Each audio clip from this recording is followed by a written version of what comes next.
చెప్పండి సార్. వేటపాలెం కొనుగోలు క్యాంపస్ సెంటర్లో బస్ స్టాండ్ దగ్గర వాసవి వాళ్ళు ఎన్టీఆర్ క్లబ్ వాళ్ళు ఎండాకాలంలో ప్రతి సంవత్సరం మజ్జిగ కార్యక్రమం, మజ్జిగ, రాగిజావ, మచ్చినీరు ఇలాంటి పేద ప్రజలకి అందుబాటులో ఏర్పాటు చేసి సహకరిస్తున్నారు.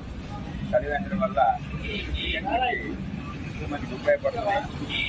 ఈ విధంగా సమాజంలో అందరూ చైతన్యవంతులై అన్ని గ్రామాల్లో ఏర్పాటు చేయడానికి రావాలని కోరుకుంటున్నాం.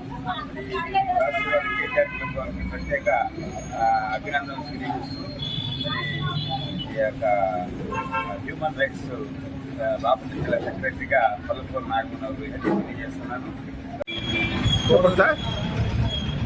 చెప్పండి. కోడూరు విద్యావతి గారు వాళ్ళు స్పాన్సర్ చేశారు మజ్జిగ కార్యక్రమం. రోజుకి 200 నుంచి 300 మంది దాకా మజ్జిగ తాగుతున్నారు.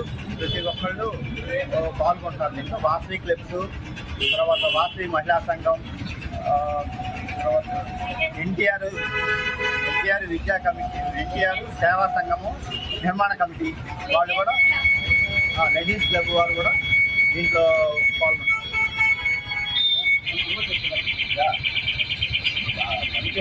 చెప్పండి మేడం, చెప్పండి. గత 10 సంవత్సరాల నుంచి ఇక్కడ మజ్జిగ చలివేంద్ర కార్యక్రమం ఏర్పాటు చేయడం జరిగింది. ఈ కార్యక్రమంలో భాగంగా వాసవి క్లబ్, వేటపాలెం వారు, Vanitha Vaishnavi club, legends club, NTR committee, నిర్మాణ కమిటీ ఆధ్వర్యంలో అలానే 200 మందికి మజ్జిగ కార్యక్రమం చేయడం జరుగుతుంది. మాకు స్పాన్సర్ ద్వారా కూడా ఏర్పాటు చేస్తున్నారు. వీరందరికీ కూడా ప్రత్యేక ధన్యవాదాలు. ఇవాళ వేటపాలెం సెంటర్లో గత 5 రోజుల నుంచి మజ్జిగని బాగా అందరికీ ఇస్తున్నారు. దీనికి వాళ్ళ ప్రధాన దాత కోడూరు కిరణ్ గారు, వాళ్ళ కుటుంబ సభ్యులు, వాళ్ళ విద్యావతి గారు ఇలా స్పాన్సర్ చేశారు. ఎంతోమంది దాహాలు తీర్చడానికి, ఎంతోమందికి దాహం తీర్చి వారి యొక్క ఆశీస్సులు ఎర్రల మనం అందుకోవడానికి కోరుకుంటాం.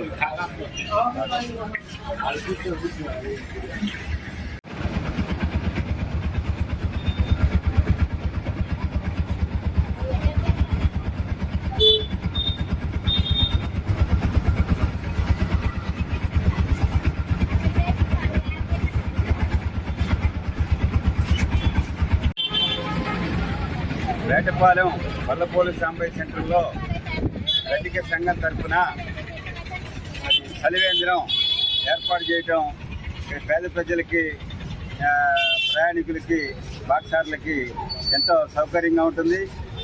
మరి ఈ యొక్క ఎండాకాలం ఈ విధంగా ప్రజలకి సేవ చేయటం చాలా గొప్ప విషయం.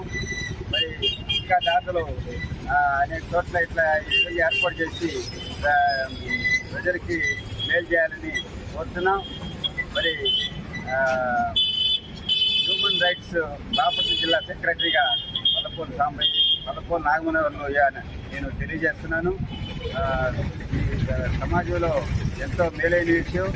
మరి మంచినీరు ఈ విధంగా ప్రజలకి అందుబాటులో ఏర్పాటు చేయడం అనేది చాలా గొప్ప విషయం తెలియజేస్తూ వారికి ప్రత్యేక అభినందనలు, కృతజ్ఞతలు తెలియజేస్తున్నాం. మరి దర్యాప్తు ఎడిటర్ పివి ప్రసాద్ గారికి ప్రత్యేక కృతజ్ఞతలు తెలియజేస్తున్నాం.